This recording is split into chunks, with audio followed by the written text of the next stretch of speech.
Assalamualaikum warahmatullahi wabarakatuh. Halo Smart People, kembali lagi di Smart 81 Channel, pusat informasi dan tutorial. Kali ini kita akan membahas tentang giving announcement atau memberikan pengumuman. Saya yakin semua Smart People tahu apa itu pengumuman, telah melihat atau mendengar pengumuman itu sendiri. Untuk lebih jelasnya, di sini kita akan mencari tahu apa sih definisi pengumuman, bagaimana cara membuat pengumuman, bagian-bagian dari pengumuman itu sendiri apa saja. Langsung saja Smart People. Yang pertama, mari kita lihat definisi. Jadi, announcement is a written or spoken statement in public or verbal words containing information about an event that has happened or is going to happen, so publicly people know what, when, and where it is about. Jadi Smart People, pengumuman itu bisa berbentuk tertulis atau langsung berupa suara yang diperdengarkan di publik atau di khayalak ramai, atau bisa juga susunan kata-kata formal yang berisikan informasi tentang sebuah event atau kejadian yang telah terjadi maupun yang akan terjadi, agar masyarakat bisa tahu apa, kapan, dan di mana kejadiannya. Jadi itulah definisi dari pengumuman atau announcement itu sendiri.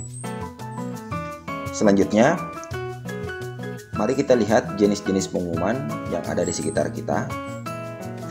Yang pertama, missing people. Saya yakin Smart People pernah melihat ini, berita kehilangan anggota keluarga. Ini salah satu jenis pengumuman. Kemudian condolences atau berita duka. Ini biasa kita lihat tertulis di media cetak dan kadang juga dalam bentuk suara ketika diumumkan di masjid atau tempat-tempat publik lainnya. Kemudian wedding, birthday, atau opening, jadi pengumuman pernikahan, ulang tahun, maupun peresmian.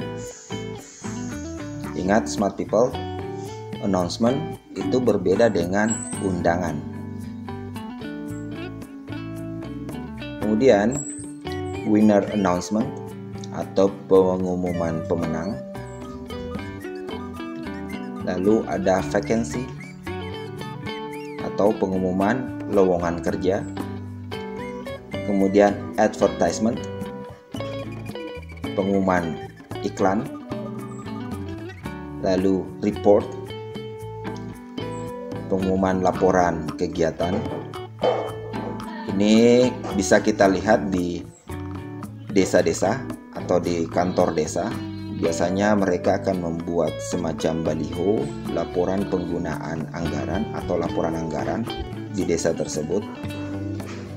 Kemudian information, himbauan atau pengumuman dari pemerintah maupun tempat-tempat formal lainnya. Selanjutnya, apa sih fungsi dari pengumuman itu? Jadi, announcement is used for giving people some information of what has happened or what will happen. Jadi, pengumuman digunakan untuk memberi masyarakat informasi tentang apa yang telah terjadi atau apa yang akan terjadi. Mari kita lihat language feature dari announcement itu. Jadi, untuk membuat pengumuman, Smart People bisa menggunakan simple present tense atau simple future tense. kedua tenses inilah yang bisa kita gunakan dalam membuat pengumuman. Kemudian apabila pengumuman itu tentang sesuatu yang telah terjadi, maka simple past tense juga dapat digunakan. Selanjutnya kita lihat generic structure of announcement. Di sini yang pertama harus ada title tentunya. Ini adalah bagian yang paling penting karena bagian inilah yang mewakili keseluruhan dari pengumuman tersebut. Jadi ketika kita melihat sebuah pengumuman, hal yang pertama yang kita perhatikan adalah bagian judul atau titel dari pengumuman tersebut. Namun kadang tidak disebutkan dengan jelas. Jadi terkadang titel tidak disebutkan dengan jelas dalam sebuah pembuatan pengumuman. Yang kedua, explanation.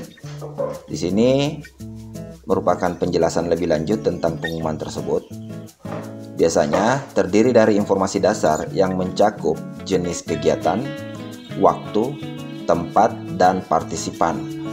Explanation ini juga dapat disebut dengan parts of announcement atau bagian-bagian dari pengumuman. Untuk lebih spesifiknya, mari kita lihat. Di sini yang pertama, stating purpose atau pernyataan tujuan. Ini the text that contains what event will be held. Jadi informasi atau teks tentang event apa yang akan kita laksanakan atau kita lakukan. Kemudian yang kedua, stating day and date. Day and date realization. The text when the event will be held.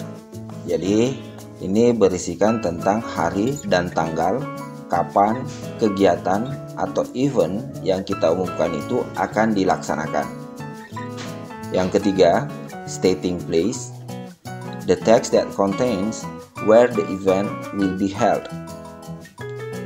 Tempat di mana event ini akan dilaksanakan. Kemudian yang terakhir, informing sender. The text that contains name of the person who will be contacted. Jadi di sini maksudnya pernyataan nama atau kontak yang bisa kita hubungi berkenaan dengan pengumuman yang kita buat. Mari kita lihat beberapa contoh pengumuman. Yang pertama, ini merupakan pengumuman berita kehilangan. Smart people bisa lihat ini tentang kehilangan anggota keluarga. Pada bagian atas itu merupakan title missing, kemudian bagian bawah itu merupakan explanation, penjelasan tentang pengumuman ini. Kemudian yang kedua, ini adalah pengumuman ulang tahun. Perayaan ulang tahun sebuah organisasi. Kemudian contoh yang ketiga, ini merupakan pengumuman instansi atau informasi tentang hari libur.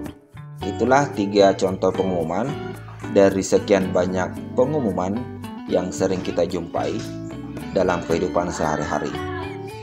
Baiklah smart people, itulah penjelasan tentang announcement, mulai dari definisi hingga bagian-bagian dari pengumuman itu sendiri.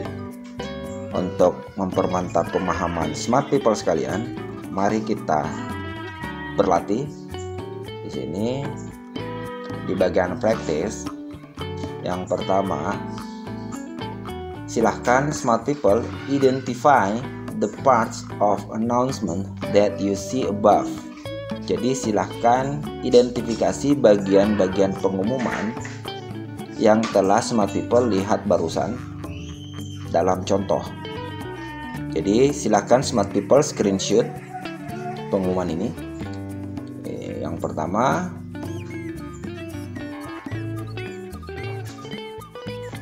yang kedua, Dan yang terakhir,